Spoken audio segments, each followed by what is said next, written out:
Cancer patients diet. So cancer ఒక్కసారి diagnose అయిన తర్వాత క్యాన్సర్ స్టేజెస్లో మనం డివైడ్ చేస్తే క్యాన్సర్ స్టేజ్ 1, స్టేజ్ 2, స్టేజ్ 3 వాళ్ళకి ఒక రకమైన ఫిట్ పేషెంట్స్కి ఒక రకమైన డైట్, ఆల్రెడీ స్టేజ్ 4లో ఉన్న వాళ్ళకి ఒక రకమైన డైట్ అనేది అడ్వైస్ చేస్తాం.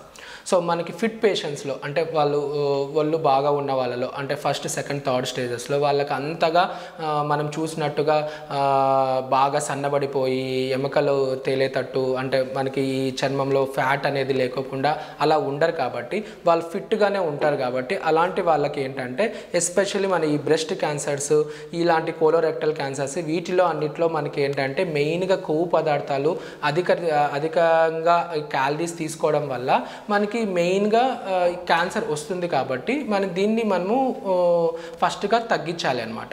సో ఏంటంటే మనం మెయిన్గా ఈ కార్బోహైడ్రేట్ డైట్ కానీ అంటే హై కార్బోహైడ్రేట్ డైట్, ఈ ఫ్యాట్ డైట్, ఏమైతే ఆయిలీ డైట్, సో ఇలాంటివన్నీ తగ్గించాలి. దాని తర్వాత ప్రోటీన్స్ అనేవి ఎక్కువ తీసుకోవాలి. ఈ ప్రోటీన్స్ అనేది ఎక్కువ తీసుకోవడం వల్ల మనకి ఏంటంటే మనకి ఈ క్యాన్సర్ రిలేటెడ్ సర్జరీ కానీ, కీమోథెరపీ కానీ, రేడియేషన్ థెరపీ తీసుకున్నప్పుడు ఆ హీలింగ్ ఫ్యాక్టర్ అనేది ఈ ప్రోటీన్స్లో ఎక్కువ ఉంటుందన్నమాట.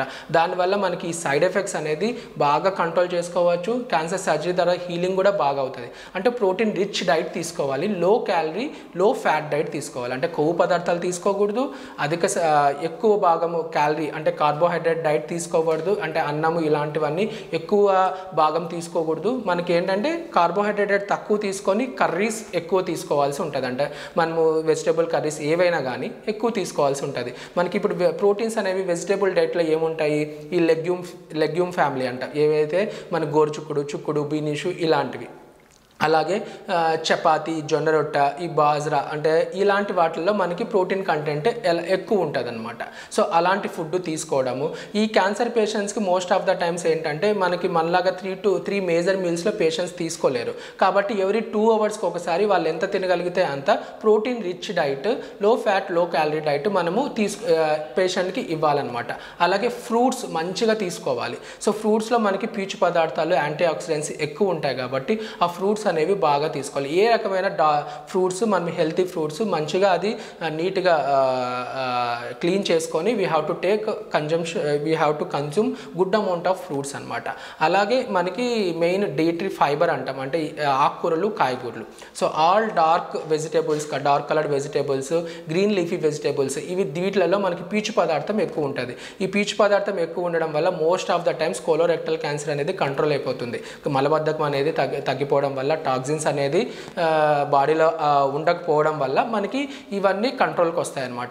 అలాగే మనకి నాన్ వెజ్లో తీసుకుంటే మటన్ అనేది అస్సలు తీసుకోకూడదు. అది మనకి షీప్ మటన్ కానీ లేకుంటే ఈ బీఫ్ మటన్ కానీ, ఏ మటన్ కానీ రెడ్ మీట్ అనేది తీసుకోకూడదు. మంచిగా ఎగ్స్ తీసుకోవాలి. డైలీ ఒక 6 ఎగ్స్ తీసుకోవాలంటాం అనమాట. అంటే ఎల్లో వైట్స్ మాత్రమే, ఎగ్ వైట్స్ మాత్రమే, ఎల్లో లేకోకుండా తీసుకోవాలన్నమాట. అలాగే ఫిష్ మనకి వారానికి 2-3 సార్లు అయినా తీసుకోవచ్చు. చికెన్ వారానికి ఒక్కసారి అయినా తీసుకోవచ్చు. నీళ్లు మంచిగా తాగాలి. 3 నుంచి 4 లీటర్లు నీళ్లు కంపల్సరీగా క్యాన్సర్ పేషెంట్స్ తీసుకోవాలన్నమాట. అలాగే ప్రోటీన్ రిచ్ ఫుడ్స్ అనేది మ్యాక్సిమం తీసుకోవడానికి డ్రై ఫ్రూట్స్లో కూడా ఆప్రికాట్స్ కానీ, వాల్నట్స్ కానీ, అంజూర్ కానీ ఇలాంటివి తీసుకోవాల్సి ఉంటుంది అనమాట. సో ఈ రకమైన ప్రోటీన్ డైట్ తీసుకోవడం వల్ల మనకి ఏంటంటే మంచిగా సైడ్ ఎఫెక్ట్స్ కంట్రోల్ చేసుకొని పేషెంట్ హెల్తీగా తర్వాత నార్మల్ యాక్టివిటీస్కి త్వరగా రీగైన్ చేసుకోవడానికి హెల్ప్ అవుతుంది. ఇప్పుడు స్టేజ్ 4 క్యాన్సర్లో వాళ్ళని తీసుకుంటే వాళ్ళ డైట్ మాత్రం ఇలా ఉండదు అనమాట. వాళ్ళకి high calorie diet, high fat diet, energy dense food. ఎందుకంటే వాళ్ళకి ఆల్రెడీ ఎముకలు తేలిపోవడం వల్ల మనకి ఈ రకమైన ఫుడ్ ఎక్కువ ఇవ్వాల్సి ఉంటుంది. వాళ్ళకి ఏ రకమైన కార్బోహైడ్రేట్ రెస్ట్రిక్షన్ కానీ, ఏ రకమైన ఫ్యాట్ రెస్ట్రిక్షన్ కానీ ఉండకోకుండా మంచిగా వాళ్ళు ఏది తినగలిగితే అలాగా నేను చెప్పినట్టు 6 to 8 మైనర్ మీల్స్ ఎవ్రీ 2-3 గంటలకు ఒకసారి మంచిగా ఫుడ్, పౌష్టికాహారం ఇస్తే వాళ్ళు మంచిగా ఉండడానికి ఈ ఆహారం మనకి హెల్ప్ అవుతుంది.